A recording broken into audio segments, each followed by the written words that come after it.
आता आपल्याला image upload कशी करायची ती बघायची आहे. जे बिल असतं त्या बिलमध्ये कुठेतरी आपल्याला लोगो डिस्प्ले व्हायला पाहिजे. त्यासाठी लोगो डिस्प्ले करायचा असतो, कधी कधी QR कोड डिस्प्ले करायचा असतो, बरोबर ना. मग त्यासाठी काय केलं पाहिजे, तर ॲप्लिकेशन डॉट प्रॉपर्टीजमध्ये आपण डेटाबेस कनेक्टिव्हिटीचा जो कोड लिहिला आहे त्याच्यामध्ये या 3 लाईन टाकाव्या लागतील. पहिली गोष्ट म्हणजे मल्टीपार्ट इनेबल्ड. जेव्हा आपल्याला फाईल अपलोड करावी लागणार त्या ठिकाणी मल्टीपार्ट इनेबल ट्रू, कारण जो डेटा पाठवला जातो तो मल्टीपार्ट फॉर्ममध्ये असतो. जेव्हा तुम्ही यूट्यूब बघता तेव्हा खाली एक पट्टी दिसते ज्याच्यामध्ये किती बफर झालं आहे ते दिसतंय. ॲट अ टाईम सगळी व्हिडिओ लोड होत नाही, छोटे छोटे पार्ट, मल्टिपल पार्ट त्याचे लोड होत जातात, बरोबर ना. आणि समजा नेटवर्क सिग्नल वीक झाला आणि त्या पार्टपर्यंत तुमचा जो खाली सीकर असतो तो जाऊन अडकला की काय येतं, गोल गोल बफरिंग येतं. मग पुढचा छोटासा पार्ट लोड होतो, मग परत तुम्हाला दिसू लागतं. म्हणजेच इंटरनेटवरती देवाणघेवाण फाईलची कशी असते, मल्टीपार्ट असते. मग ती इमेजची फाईल असू दे, म्युझिकची असू दे, ऑडिओ व्हिडिओ जे काय असेल ते. त्याच्यानंतर मॅक्झिमम फाईल साईज आणि थ्रीशोल्ड साईज म्हणजे काय असते, तर तुम्ही बघा फर्स्ट इयरला असताना तुमचं रजिस्ट्रेशन फॉर्म वगैरे भरला, मग त्याच्यामध्ये काही डॉक्युमेंट्स अपलोड करायचे होते, इमेजेस त्याच्या अपलोड करायच्या होत्या, PDF अपलोड करायच्या होत्या. मग त्या ठिकाणी एक नियम होता की मिनिमम फाईल साईज एवढी पाहिजे, मॅक्झिमम फाईल साईज एवढी पाहिजे, 50 KB ते 500 KB असं काहीतरी, कळलं ना. मग ती मॅक्झिमम फाईल साईज म्हणजे काय, ही मधली property multipart max file size. Okay. Minimum file size म्हणजे काय, फाईल साईज थ्रीशोल्ड म्हणजे काय, मिनिमम फाईल साईज. इथे काय आहे, 1 KB मिनिमम, 300 MB मॅक्झिमम असं आहे. ते तुम्हाला जसं पाहिजे तसं तुम्ही करू शकता. म्हणजे या 3 गोष्टी तुम्हाला ॲप्लिकेशन डॉट प्रॉपर्टीजमध्ये टाकाव्या लागतील. आता दुसरी गोष्ट HTMLचा. इमेज तुम्ही अपलोड करणार, काहीतरी फॉर्म असणार त्याच्यासाठी, बरोबर ना. मग त्या फॉर्मला काय करणार, method is equal to post, action त्याची काहीतरी असू शकते, बरोबर ना. पण महत्त्वाचा पार्ट मी बोल्ड केलेला आहे इथे, काय आहे, ENC टाईप म्हणजे इन्क्रिप्शन टाईप. मग इथे काय लिहायचं, मल्टीपार्ट / फॉर्म डेटा, हे कंपल्सरी आहे म्हणून त्याला बोल्ड केलं आहे. आणि जिथून तुम्ही इमेज अपलोड करणार ते काय करायचं, input type is equal to file, name is equal to जे तुमच्या कंट्रोलरमध्ये फाईलला नाव देणार ते इथे लिहायचं. तिकडे फाईल असेल तर इकडे फाईल. त्यानंतर ॲक्सेप्ट, कोणकोणते फाईल फॉर्मॅट त्याने ॲक्सेप्ट केले पाहिजेत, इमेजचा PNG फॉर्मॅट, इमेजचा JPEG फॉर्मॅट. अशा प्रकारे तुम्ही PDF वगैरे पण घेऊ शकता. मग इथे काय टाकायचं हे तुम्हाला मिळेल नेटवरती. मग हे काय झालं, फ्रंट एंडचा पार्ट झाला. आता बॅक एंडला काय असणार, तर एक आपल्याला क्लास बनवावा लागेल, फाईल अपलोडर, ज्याच्या डोक्यावरती @component हे लिहावं लागेल. त्यानंतर जी काही फाईल अपलोड करणार ती कुठे जाणार, तर टेम्पलेटच्या बाजूला स्टॅटिक नावाचा फोल्डर होता.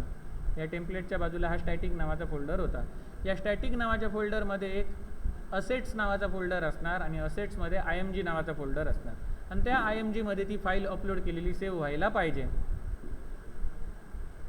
Gate file, get absolute path हे आहे तसं असणार. हा कोड मी तुम्हाला देतो. इथे त्याचा कन्स्ट्रक्टर बनवला आहे, डिफॉल्ट कन्स्ट्रक्टर, पॅरामीटर घेतलेले नाही. आणि त्यानंतर इथे त्याचा पॅरामीटराइज कन्स्ट्रक्टर बनवला आहे. इथे मेथड बनवली आहे अपलोड फाईल म्हणून. त्याला पहिला पॅरामीटर आहे मल्टीपार्ट फाईल, जो तिकडून येणार आहे, कुठून, HTML पेजवरून, input type is equal to file करून. आणि कुठल्या नावाने ही फाईल सेव्ह व्हायला पाहिजे, युजर जे काही फाईल अपलोड करणार त्याला काय पण नाव असू शकतं, साक्षी.jpg असू शकतं, हेमांगी 123.jpg PNG असू शकतं.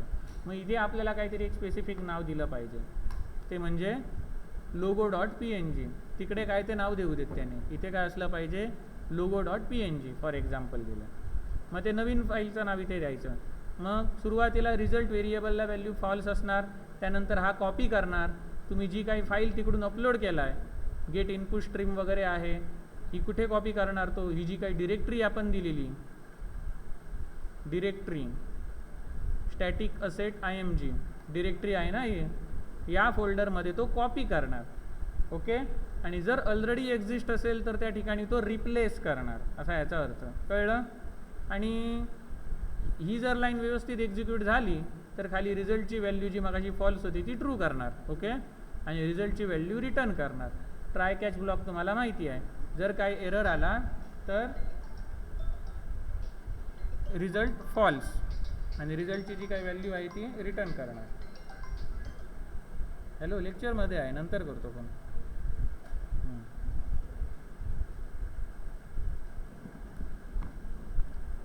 समजलं एवढं? मग हे एक फंक्शन आहे, हे आपल्याला बनवावं लागेल. आणि आता आपण वळूया कंट्रोलरकडे, ज्याच्यामध्ये हे फंक्शन मी कॉल करणार. कुठे? इथे या पार्टमध्ये. कळलं का? मग त्याच्यामध्ये फाईल अपलोडरचा आपण ऑब्जेक्ट बनवला. हा जो फाईल अपलोडर क्लास बनवला त्याचा ऑब्जेक्ट अपलोडर, जे काही नवीन फाईल आपल्याला द्यायचं असेल नेम ते आपण देऊ शकतो आणि त्याची मेथड आपण कॉल करायची अपलोड. ही काय रिटर्न करणार? ट्रू किंवा फॉल्स. मग ट्रू रिटर्न केलं किंवा फॉल्स रिटर्न केलं तर त्यानुसार तिकडे आपल्याला आउटपुट दाखवायचं आहे. बरोबर ना? एवढं कळलं?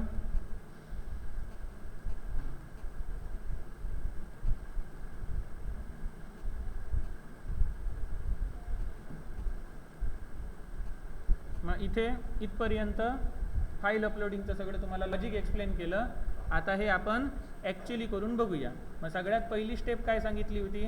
ॲप्लिकेशन डॉट प्रॉपर्टीजमध्ये या 3 लाईन वापरायच्या आहेत.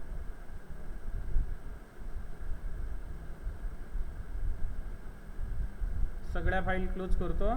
ॲप्लिकेशन डॉट प्रॉपर्टीजमध्ये या 3 लाईन टाकायच्या आहेत. यांना मी इथे कमेंट देतो, image uploading. Okay. Image upload करण्यासाठी मिनिमम फाईल साईज किती पाहिजे, मॅक्झिमम किती पाहिजे ते इथे तुम्ही टाका. ओके. मॅक्स फाईल साईज म्हणजे maximum file size, file size threshold म्हणजे मिनिमम फाईल साईज. कळलं? आता दुसरी स्टेप, फॉर्म बनवावा लागेल. तर हे आपल्याला कशामध्ये करावं लागेल? कन्फिगरेशनमध्ये. आपण कन्फिगरेशनमध्ये जाऊया.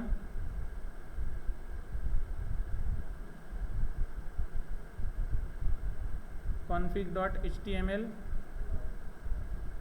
ही जी फाईल आहे याच्यात हा एक फॉर्म आहे. हा फॉर्म कशासाठी आहे? शॉपचा नेम, शॉपचा ॲड्रेस, शॉपचा कॉन्टॅक्ट आणि शॉपचा ईमेल हे चेंज करण्यासाठी आहे. बरोबर ना? मग त्यानुसार इथे तुम्ही प्रॉपर्टी सिलेक्ट करता, इथे तुम्ही व्हॅल्यू सिलेक्ट करता. बरोबर? ते टेबलमध्ये दिसतं. मग आपल्याला इमेजसाठी आपण एक वेगळा फॉर्म बनवूया. कुठे बनवूया? याच्या अगोदर बनवूया की नंतर? तर फॉर एक्झाम्पल आपण काय करूया? अगोदर बनवूया याच्या. हा जो फॉर्म आहे या फॉर्मच्या आधी इकडे बनवतो. इथे आपण नाव देऊया H3 लोगो आणि जो खालचा फॉर्म असणार तो शॉप डिटेल्ससाठी. इथे लोगोसाठी फॉर्म देऊया.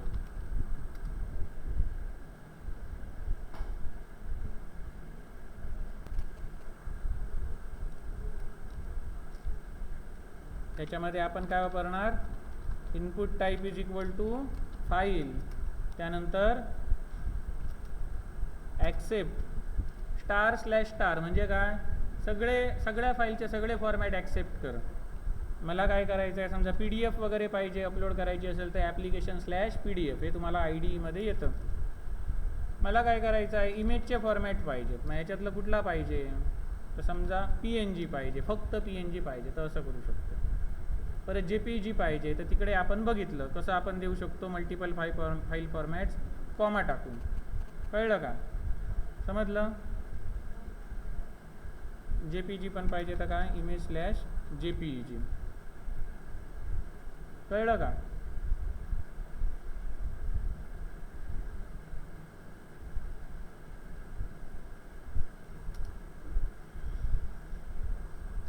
त्यानंतर याला सबमिट बटन असणार. इनपुट टाईप सबमिट आणि याला लेबल काय देणार? अपलोड. कळलं?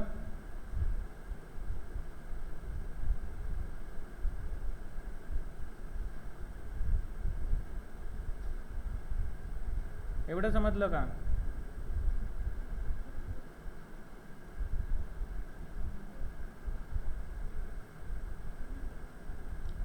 आता याच्यामध्ये डिटेल्स काय देणार? ते पहिली गोष्ट म्हणजे याला एक नेम नावाचं ॲट्रिब्यूट द्यावं लागेल. काय देऊया, माय फाईल द्या किंवा फाईल द्या किंवा लोगो द्या किंवा लोगो फाईल द्या, हे सगळं तुमच्यावरती आहे. तर मी इथे फाईलच लिहितो.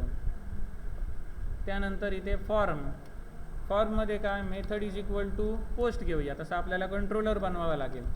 आणि ॲक्शन इज इक्वल टू काय घेऊया, slash config slash upload logo असं घेऊया किंवा स्लॅश सेव्ह स्लॅश लोगो असं घेऊया. कळलं का? जसं तुम्हाला वाटेल तसं तुम्ही घेऊ शकता. आता या टाईपचा तुम्हाला तिकडे कंट्रोलर बनवावा लागेल. हे आधी बघूया काय याच्यात राहिलं असेल तर. हे बघा, एक गोष्ट राहिली काय, ENC टाईप. फॉर्म टॅगला आणखी काय टाकणार, ENC टाईप. कुठला, सेकंडवाला, form data, multipart form data. Okay, front end आपला रेडी आहे. आता बॅकएंडकडे जाऊया. UI रेडी आहे. आता बॅकएंडकडे जाऊया. बॅकएंडमध्ये कॉन्फिगचा कंट्रोलर असणार आहे का कुठे, शॉप कंट्रोलर म्हणून आहे ना. शॉप कंट्रोलरचा हे काय आहे, स्लॅश शॉप आहे, बरोबर ना. आणि सेव्ह करताना आपण काय करतो, स्लॅश शॉप स्लॅश सेव्ह असं करतो ना. मग इथे आपण काय करूया, कुठे रे गेला आपलं पेज, हां हे वालं. हा फॉर्म सबमिट केल्यानंतर इथे काय व्हायला पाहिजे, स्लॅश कन्फिग नाही तर slash shop slash save slash logo असं आपण बनवूया. मग ही जी मेथड आहे ती मी इथे कॉपी पेस्ट करतो.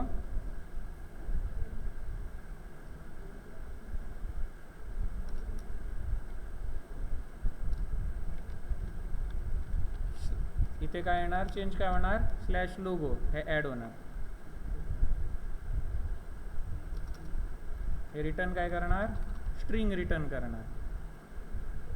स्ट्रिंगमध्ये काय रिटर्न करणार, आपलं पेज. पेजचं नाव काय आहे,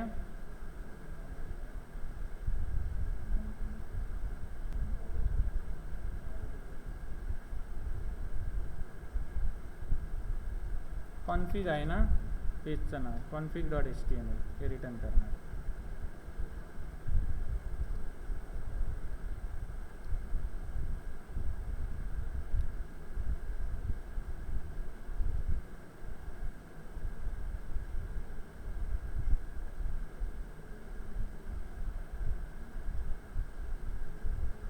एक मिनिट जरा मी चेक करतो. हां, कॉन्फिग नावाचा कंट्रोलर बनवला आहे का,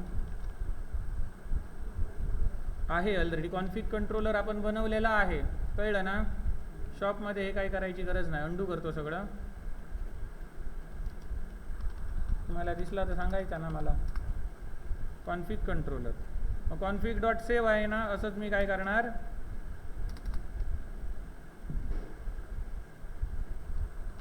कॉन्फिग सेव्ह लोगो. इथे आपण करूया स्ट्रिंग, इथे काय अपलोड लोगो. सेव्हच्या ठिकाणी तुम्ही अपलोड शब्द टाकू शकता, हे तुमच्यावरती आहे काय नाव द्यायचं ते. हे सगळं काय तुम्हाला रिटर्न करणार, तर हा कॉन्फिग रिटर्न करणार, बरोबर ना.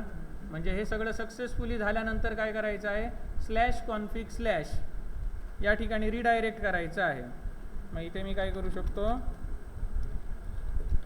Redirect colon slash config slash असं करू शकतो. म्हणजे त्या URL वरती तो जाणार.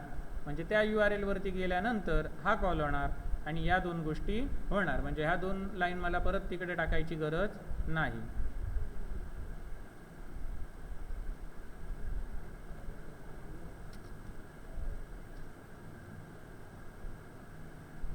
आता याच्यामध्ये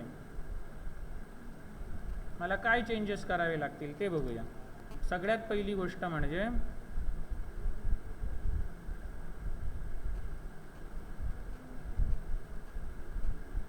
इथे मला काय घ्यावं लागेल, मल्टीपार्ट फाईल.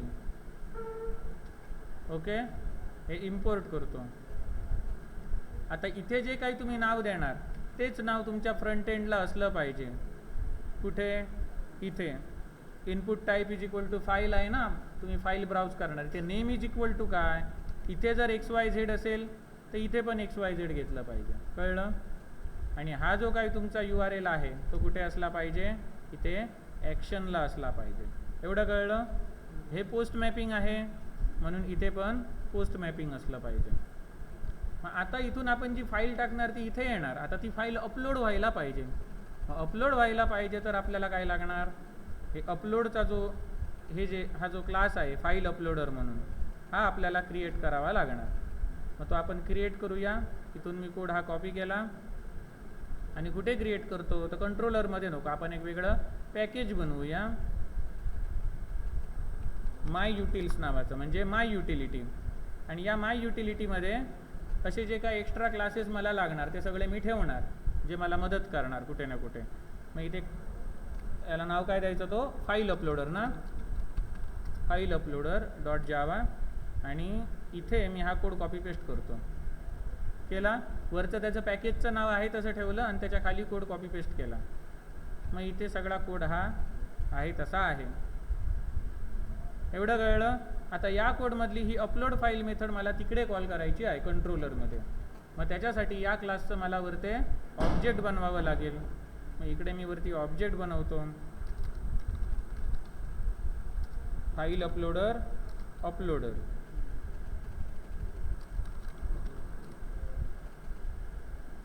आणि याच्यात मी काय करणार, अपलोडर डॉट अपलोड फाईल. याला 2 पॅरामीटर पाठवायचे आहेत, एक म्हणजे मल्टीपार्ट फाईल आणि दुसरं नवीन फाईलचं नाव. ओके. मल्टीपार्ट फाईल म्हणजे कुठली, वरून आलेली फाईल. आणि आता नवीन फाईलचं नाव, नवीन फाईलचं नाव काय पाहिजे, लोगो डॉट PNG समजा. आणि जर समजा त्यांनी JPG फाईल अपलोड केली तर PNG म्हणून सेव्ह होणार का, नाही.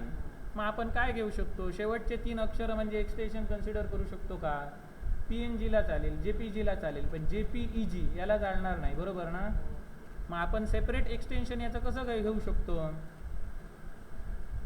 तर त्याच्यासाठी आपल्याला जावाची फंक्शन वापरावी लागतील. कुठली, सबस्ट्रिंग वगैरे. म्हणजे ज्या इंडेक्स नंबरला डॉट आहे त्या इंडेक्स नंबरपासून पुढचं जे आलं आहे ते एक्सटेन्शन असं आपण समजायचं. मग ते आपण कसं मिळवू शकतो, तर सबस्ट्रिंग वापरून.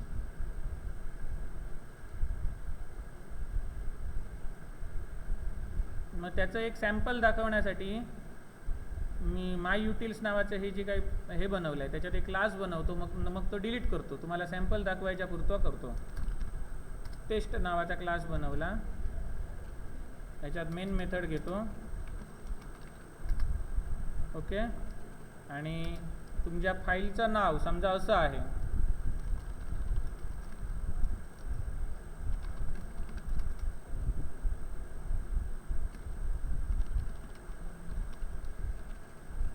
अथर्व डॉट PNG आहे समजा. ओके. आता मला फक्त काय करायचं आहे, डॉट PNG सेपरेट काढायचं आहे, म्हणजे मला फक्त वेगळं एक्सटेन्शन पाहिजे. तर ते एक्सटेन्शन मी कसं मिळवू शकतो, तर फाईल नेम डॉट सबस्ट्रिंग. सबस्ट्रिंगमध्ये इथे बिगिनिंग इंडेक्स आहे बघा, बरोबर. आता बिगिनिंग इंडेक्स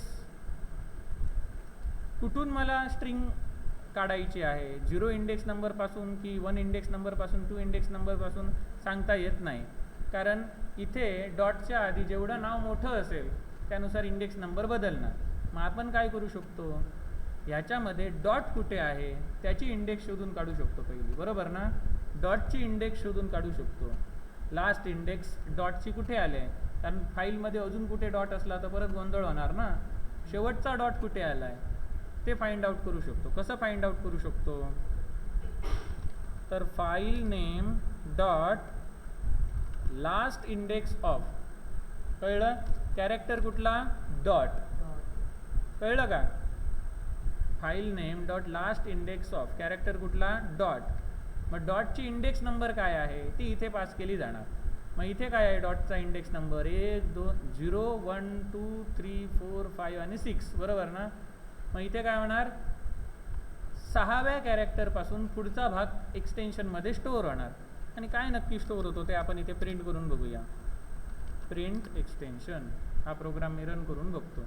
म्हणजे जे तुम्ही कोर जावामध्ये शिकलात त्याचा वापर इथे करायचा आहे. ही स्ट्रिंग फंक्शन झाली ना कोर जावामध्ये, डॉट PNG आलं की नाही. पण आपल्याला डॉट पाहिजे का?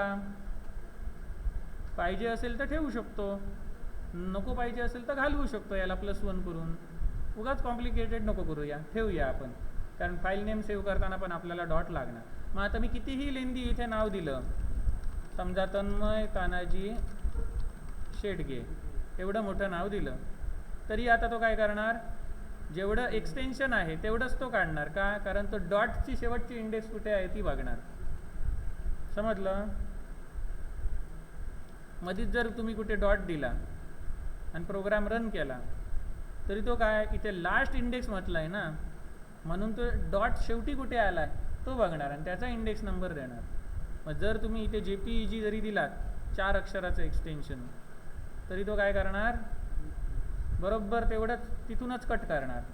कळलं का? कळलं? अशा प्रकारे आपण एक्सटेन्शन प्राप्त करू शकतो. हा कोड मी कॉपी करतो टेस्टवाला, आणि हा मला कुठे लागणार, इथे लागणार. इथे मला एक्सटेन्शन पाहिजे, फाईलचं नवीन नाव पाहिजे, बरोबर. माझी फाईलचं जुनं नाव कसं आधी मला मिळणार, तर इथे घेतो फाईल नेम ओल्ड असं घेतो. मग ते कसं मिळणार, वरून जी काय मल्टीपार्ट फाईल आलेली आहे त्याच्यामध्ये गेट ओरिजिनल फाईल नेम हे करायचं, फाईलचं ओरिजिनल नाव मिळणार. म्हणजे फाईल नेम ओल्ड असं त्याला नाव दिलं. मग आता मला काय करायचं आहे, त्याचं एक्सटेन्शन काढून घ्यायचं आहे. एक्सटेन्शनसाठी मगाचचा कोड कॉपी पेस्ट करतो. ओके, मग इथे फाईल नेम ज्या ठिकाणी आहे त्या ठिकाणी काय करतो, फाईल नेम ओल्ड करतो. एवढं कळलं पार्थ? आता एक्सटेन्शन मला मिळालं आहे. मग ही फाईल आहे ती मला कुठल्या नावाने सेव्ह करायची आहे, ते मी इथे फाईल नेम न्यू म्हणून देतो. नवीन फाईलचं नाव, नवीन फाईलचं नाव काय असलं पाहिजे, shop logo, shop underscore logo समजा. आणि याच्या पुढे काय अटॅच करणार मी, एक्सटेन्शन. एक्सटेन्शनमध्ये डॉट आहे, बरोबर ना, .png किंवा .jpeg, बरोबर की नाही. म्हणजे शॉप लोगो .png किंवा शॉप लोगो .jpeg जे काय असेल ते इथे लागणार. आणि हे जे काही फाईलचं नवीन नाव आहे ते मी इथे दुसरा पॅरामीटर म्हणून पास करणार. कळलं का? मग आता ही अपलोड फाईल नावाची मेथड आहे, ही काय रिटर्न करते, आपण जो काही कोड घेतलेला आहे फाईल अपलोडरचा, ही काय रिटर्न करते, बुलियन रिटर्न करते, ट्रू किंवा फॉल्स. फाईल रिटर्न म्हणजे अपलोड झाली की नाही हा रिझल्ट रिटर्न करते. तो आपण रिझल्ट घेऊया, बुलियन रिझल्ट या व्हेरिएबलमध्ये घेतला.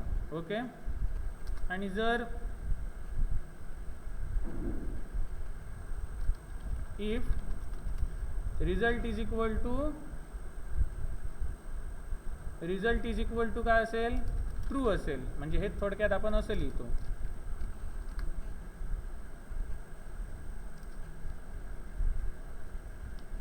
तर काय कर, या ठिकाणी जा. कळलं ना?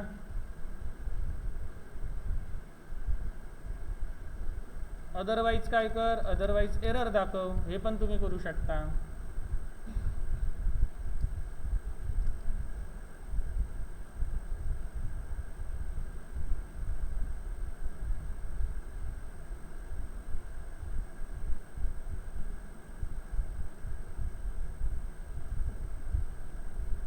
ते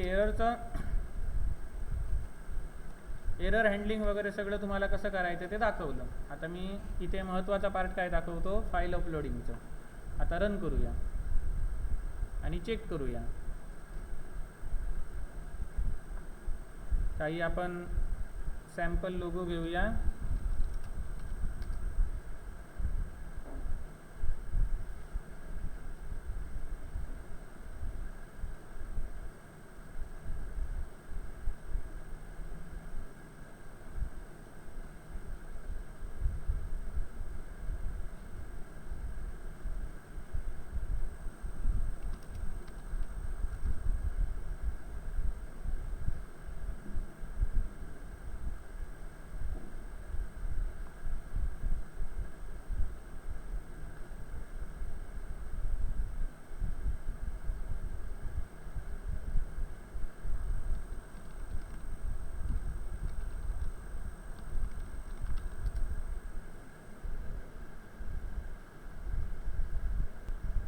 एरर वगैरे आला असेल तर बघूया.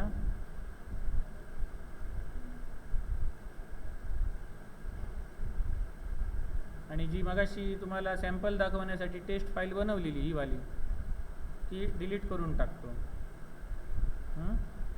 मला रन काय करायचं आहे, IMS ॲप्लिकेशन, टेस्ट फाईल नाही, IMS ॲप्लिकेशन रन करायचं आहे. जर काय एरर वगैरे असेल तर तो आपल्याला इथे दिसेल, आणि जर एरर नसेल तर ही अक्षरे जे बरोबर जात आहेत ती थांबणार. थांबली म्हणजे समजायचं आपण रन करून बघू शकतो. तर इथे काय म्हणतोय की फाईल नॉट फाउंड एक्सेप्शन येऊ शकतं. का? कारण स्टॅटिक असेट आणि IMG हा जो काही आपण पाथ दिलेला आहे याच्यामध्ये, स्टॅटिकमध्ये असेट IMG, याच्यामध्ये स्टॅटिकमध्ये असेट आणि IMG हे फोल्डरच नाही आहे, बरोबर ना. मग आपण इथे काय करू शकतो, क्रिएट करू शकतो. इथे मी काय केलं, असेट्स, आणि त्या असेट्समध्ये मी करतो IMG. ओके. आणि त्या IMG मध्ये तुम्ही एक सॅम्पल फाईल टाकून ठेवा. नाही तर काय होतं, कधी कधी जेव्हा आपण रन करतो त्यावेळी या फोल्डरमध्ये जर काहीच नसेल तर तो फोल्डर ॲटोमॅटिक डिलीट करून टाकतो. कळलं ना. म्हणून त्याच्यात काहीतरी एक फाईल ठेवा. टेक्स्ट फाईल ठेवली तरी चालते, काही पण ठेवलं तरी चालते. फॉर एक्झाम्पल मी इथे जी रिपोर्ट क्वेरी आहे ही कॉपी करून ठेवतो. काहीतरी फाईल त्यामध्ये ठेवा. इमेजची फाईल ठेवली तरी चालते, काय पण ठेवलं तरी चालतं. ओके. हे काय कंपल्सरी नाही आहे. नोटपॅडची एक फाईल मी याच्यात टाकून ठेवली. कळलं का. या फोल्डरमध्ये तुमची इमेज अपलोड होणार. आता तो मगाचा एरर येणार नाही. इथे सॅम्पल फाईल मी का टाकायला सांगितली, कारण रन करताना त्या फोल्डरमध्ये काहीच नसेल, रिकामी फोल्डर असेल तर स्प्रिंग कधी कधी तो ॲटोमॅटिक डिलीट करून टाकतो. म्हणून त्याला रिकामी ठेवायचं नाही. म्हणून आता बघा इथला एरर गेला. आता आपण प्रोग्राम रन करून बघूया. याच्यामध्ये कुठे जायचं आहे मला, सेटिंगमध्ये जाऊन बघा इथे लोगोसाठी आलं आहे, बरोबर ना. मग आता चूज फाईल केल्यानंतर डाउनलोड्स ही जी लोगोची फाईल आहे ती घेतो आणि अपलोड करतो. आता अपलोड केल्यानंतर इकडे फाईल आली की नाही हे मला कसं कळणार, तर रन टाईमला जे जे घडतं ते कुठे घडणार, आपल्याला या टार्गेटमध्ये दिसणार. टार्गेट आहे ना, टार्गेट फोल्डरमध्ये जायचं, क्लासेसमध्ये जायचं, क्लासेसमध्ये स्टॅटिक फोल्डर इथे तुम्हाला दिसला पाहिजे. रिलोड फ्रॉम डिस्क केलं म्हणजे रिफ्रेश सारखं केलं, कळलं ना. रिलोड फ्रॉम डिस्क हे. मग त्यानंतर इथे स्टॅटिक दिसतोय. स्टॅटिकमध्ये हे shop_ लोगो ही फाईल अपलोड झालेली आहे. कळलं. आपण फक्त ही टाकलेली ते टेक्स्ट फाईल रिपोर्ट क्वेरी, बरोबर ना. shop_ लोगो या ठिकाणी अपलोड झालेली आहे. आता ही अपलोड झाली. आता ही अपलोड झालेली फाईल आपल्याला डिस्प्ले करायची आहे. पहिलं आपण काय करूया, सेटिंग पेजमध्ये डिस्प्ले करूया आणि नंतर कुठे करूया, पहिली सेटिंग पेजमध्ये डिस्प्ले करूया, मग इनवाईसमध्ये डिस्प्ले करूया. ठीक आहे. मग सेटिंगचं जे आपले कन्फिगरेशनचं जे पेज आहे याच्यात कुठे डिस्प्ले करूया, इथं या फॉर्मच्या आधी डिस्प्ले करूया.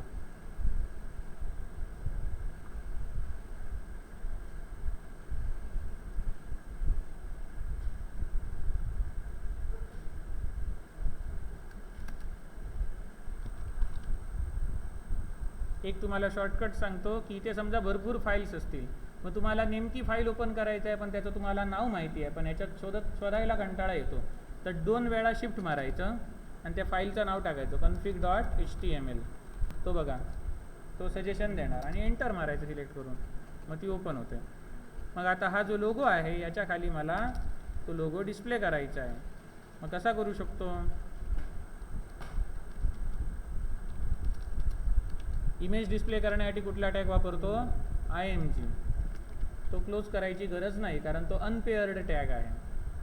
इमेज src = आता इमेज आहे ती मी कुठून घेणार, th:\src थाईमलिपचा ॲट्रिब्यूट वापरून.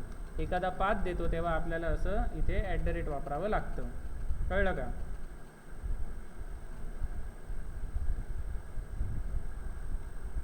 कुठे आहे आपली फाईल, /स्टॅटिकमध्ये आहे, असेट्समध्ये आहे, कदाचित स्टॅटिक शब्द टाकायची गरज नाही असं मला वाटतं, तो ॲटोमॅटिक डिटेक्ट करतो.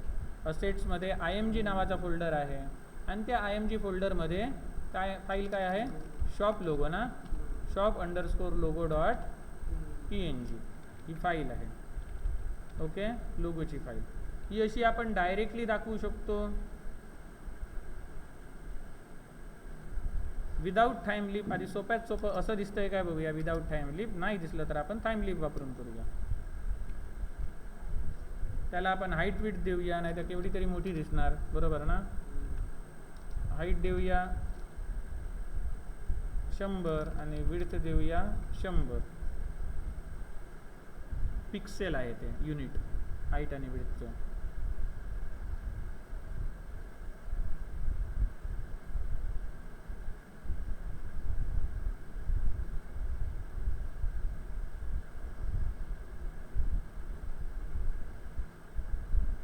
इथे दिसली पाहिजे. आता का दिसत नाही ती बघूया.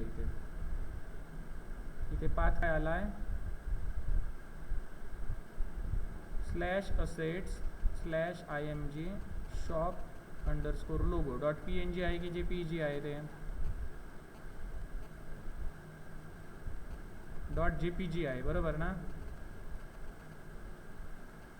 जर मी इथे JPG टाकलं तर दिसणार, बरोबर. इथे नाव चुकीचं दिलं मी.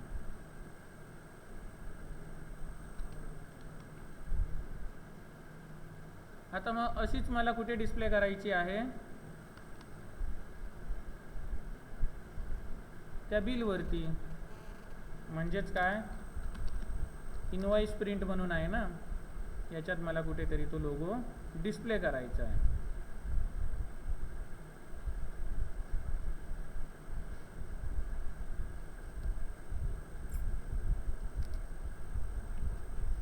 तुम्हाला जिथे तो डिस्प्ले करायचा आहे त्या ठिकाणी तुम्ही कॉपी पेस्ट करा. काही ठिकाणी आपल्याला लेफ्ट साईड आणि राईट साईड असं सुद्धा करायचं असतं, एका बाजूला लोगो एका बाजूला टेक्स्ट. तसं असेल तर तुम्ही ते टेबलमध्ये टाका. डाव्या बाजूच्या कॉलममध्ये पाहिजे असलेला मजकूर, उजव्या बाजूच्या कॉलममध्ये लोगो, ते तुम्हाला पाहिजे तसं सजवू शकता बूटस्ट्रॅपची मदत घेऊन, CSSची मदत घेऊन.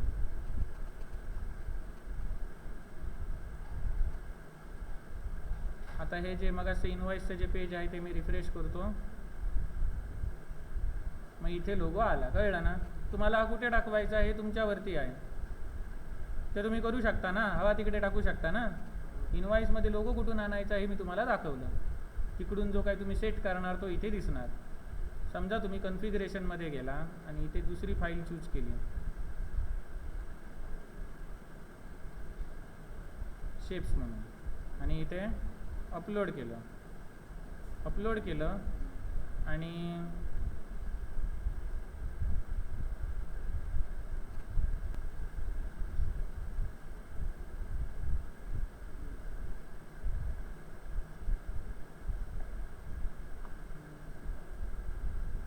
इकडे काय सेव्ह झालं बघूया. राईट क्लिक करून reload from disk, static shop logo. एक JPG आहे आणि ही PNG आहे, बरोबर ना. हे वेगवेगळे झाले आहेत. जर सेम असती एक्सटेन्शन, जर त्याचं सेम असतं तर काय झालं असतं, त्याने रिप्लेस केलं असतं. हा जो दुसरा आहे तो काय आहे, PNG आहे.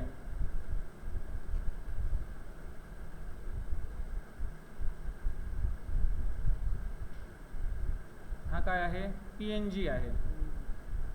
याला आपण JPG म्हणून सेव्ह करूया.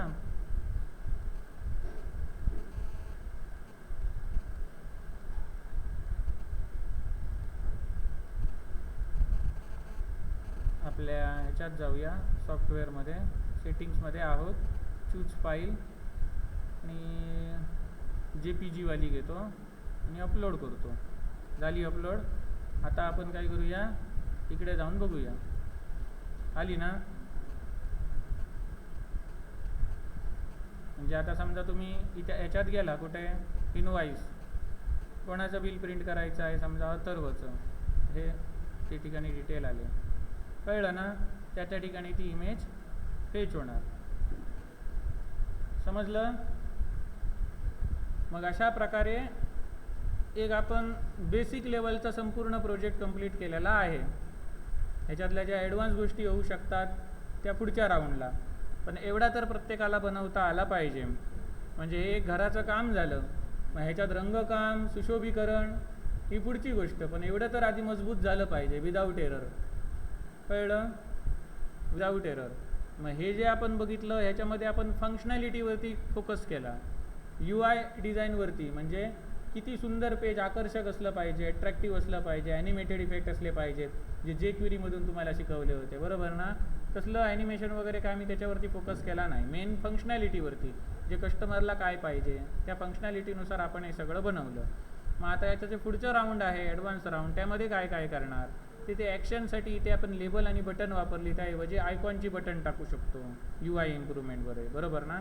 त्यानंतर हा फॉर्म असा आहे, त्याऐवजी एक प्लस बटन असणार, त्याच्यावरती क्लिक केल्यानंतर फॉर्म ओपन होणार. असं करू शकतो, जसं आपण फ्लटरमध्ये केलं होतं ते करू शकतो. त्यानंतर हे जे येतात इथून जे काही रिझल्ट येतात, समजा इथे अथर्व आहे, तर इथे अथर्वने काय काय नेलं, डेटॉल आणि संतूर हे आयटम नेले, बरोबर ना? मग अथर्वने आतापर्यंत डेटॉल किती नेले असं जर मला मल्टिपल कंडिशन वाईज सर्च करायचं असेल असं, तर तो सध्या करत नाही आहे. करतोय बघा, हे पण झालं. म्हणजे अथर्वने आतापर्यंत नेलेले डेटॉलचे साबण, बरोबर ना, तेही फिल्टर करून दाखवणार. सगळ्यांनीच नेलेले डेटॉलचे साबण अथर्व आणि तन्वीने नेले, बरोबर ना? असे हे आपल्याला रिपोर्ट भेटत आहेत. म्हणजे फंक्शनॅलिटी आपली सगळी झालेली आहे. राहिलं काय? सुशोभीकरण. सुशोभीकरण झाल्याच्या नंतर दुसरा माळा बनवणार. दुसरा माळा म्हणजे काय? सेकंड फ्लोअर म्हणजे काय?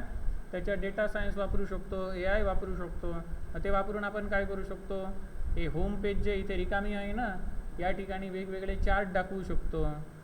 कुठले कुठले चार्ट? पाय चार्ट असेल, बार चार्ट असेल, ते चार्टमधून काय डेटा दाखवू शकतो? खाली महिने, जानेवारी, फेब्रुवारी, मार्च, एप्रिल एक्स ॲक्सिसला, आणि वाय ॲक्सिसला खपलेल्या क्वांटिटीज. ड्रॉपडाऊनमधून जे प्रोडक्ट सिलेक्ट करणार त्याचा कुठल्या महिन्यात कुठल्या क्वांटिटीज खपल्या तो ग्राफ दिसला पाहिजे, बरोबर ना? पाय चार्टमध्ये दिसला पाहिजे महिन्यानुसार. ज्या महिन्यात जास्त खपला तो पाय चार्टमधला तो सेक्शन जास्त दिसणार, रंगीबेरंगी. अजून आपण काय करू शकतो? लो क्वांटिटी अलर्ट, हे जे काही कॅटेगरी आहे, कॅटेगरी नाही, प्रोडक्ट ॲड करताना मिनिमम स्टॉक 10 टाकला आहे, बरोबर ना? मग पुढे जाऊन ॲडव्हान्समध्ये काय करणार? इन्व्हेंटरीमध्ये जसं आपण इथे एक प्रोडक्ट ॲड करत जातो तसं त्याच्या स्टॉकमधून कमी व्हायला पाहिजे, बरोबर? ते कमी व्हायला पाहिजे. आणि ते कमी झाल्याच्या नंतर मिनिमम स्टॉक एवढी जेव्हा त्याची व्हॅल्यू होणार तेव्हा काय? ते प्रॉडक्ट संपत आलं आहे, बरोबर ना? मग मिनिमम स्टॉकपेक्षा कमी ज्या प्रोडक्टचा स्टॉक आहे त्यांची इथे लिस्ट दिसली पाहिजे. म्हणजे दुकानदार काय दुकानात जाऊन शोधणार नाही काय संपत आलं इथे, त्याला सरळ इथे रिपोर्ट दिसणार, हे प्रॉडक्ट संपत आलेली आहे, 10 पेक्षा कमी क्वांटिटी झालेले आहेत, एवढ्या शिल्लक राहिलेले आहेत. समजलं ना? मग अशा प्रकारची फीचर्स ॲड करणार. त्याच्यानंतर अजून काय करू शकतो? AI इंटिग्रेट करून काय करू शकतो? हा जो काही डेटा आहे डेटाबेसमधला .SQL फाईल बनते ती म्हणा, किंवा इतर गोष्टी CSV फाईल म्हणा, ती आपण जेमिनीचे API किंवा कुठल्या तरी ChatGPTचा API, त्याचं जेवढं काही फ्री लिमिट आहे, फ्री टियर आहे, ते वापरून आपण त्याला अपलोड करून सजेशन द्यायला सांगू शकतो. सजेशन कसले? की बाबा गेल्या वर्षभरातला डेटा असा आहे की पुढे आता पुढल्या महिन्यात काय खरेदी करू, गेल्या वर्षी जो काय व्यवहार झाला आहे पुढच्या महिन्यात ऑगस्टमध्ये, मग आता येत्या ऑगस्टमध्ये मला काय मागवावं लागेल. मग ते ChatGPT जुना डेटाबेसचा अभ्यास करणार, बरोबर, आणि त्यानुसार इथे सजेशन देणार. मग ChatGPT जो काही रिस्पॉन्स पाठवणार तो JSON फॉर्ममध्ये असणार. मग JSON ॲरेच्या फॉर्ममधला डेटा तुम्हाला इथे कसा दाखवायचा? टॅब्युलर फॉर्ममध्ये दाखवायचा की मेसेजसारखा दाखवायचा, हे तुमच्यावरती आहे. कळलं? ग्राफिकल फॉर्ममध्ये जर दाखवायचं असेल, चार्टच्या फॉर्ममध्ये, तर ते पण करू शकतो. ते आपण नेक्स्ट फ्लोअर झाला ॲडव्हान्स, तिथे बघूया. आधी एवढं तुम्हाला करता आलं पाहिजे. समजलं का? इथे आपल्या इन्व्हेंटरी मॅनेजमेंट सिस्टीमचं फर्स्ट राऊंड संपलेला आहे. सेकंड फ्लोअर जेव्हा आपण बनवणार तेव्हा ती स्मार्ट इन्व्हेंटरी मॅनेजमेंट सिस्टीम बनणार. कळलं? मग इथे आपण थांबूया. त्या स्मार्ट इन्व्हेंटरी मॅनेजमेंट सिस्टीममध्ये आपण लॉग इन वगैरे पण ॲड करू शकतो. बेसिक फंक्शनॅलिटी या पहिल्या राऊंडमध्ये तुम्हाला दाखवली आहे.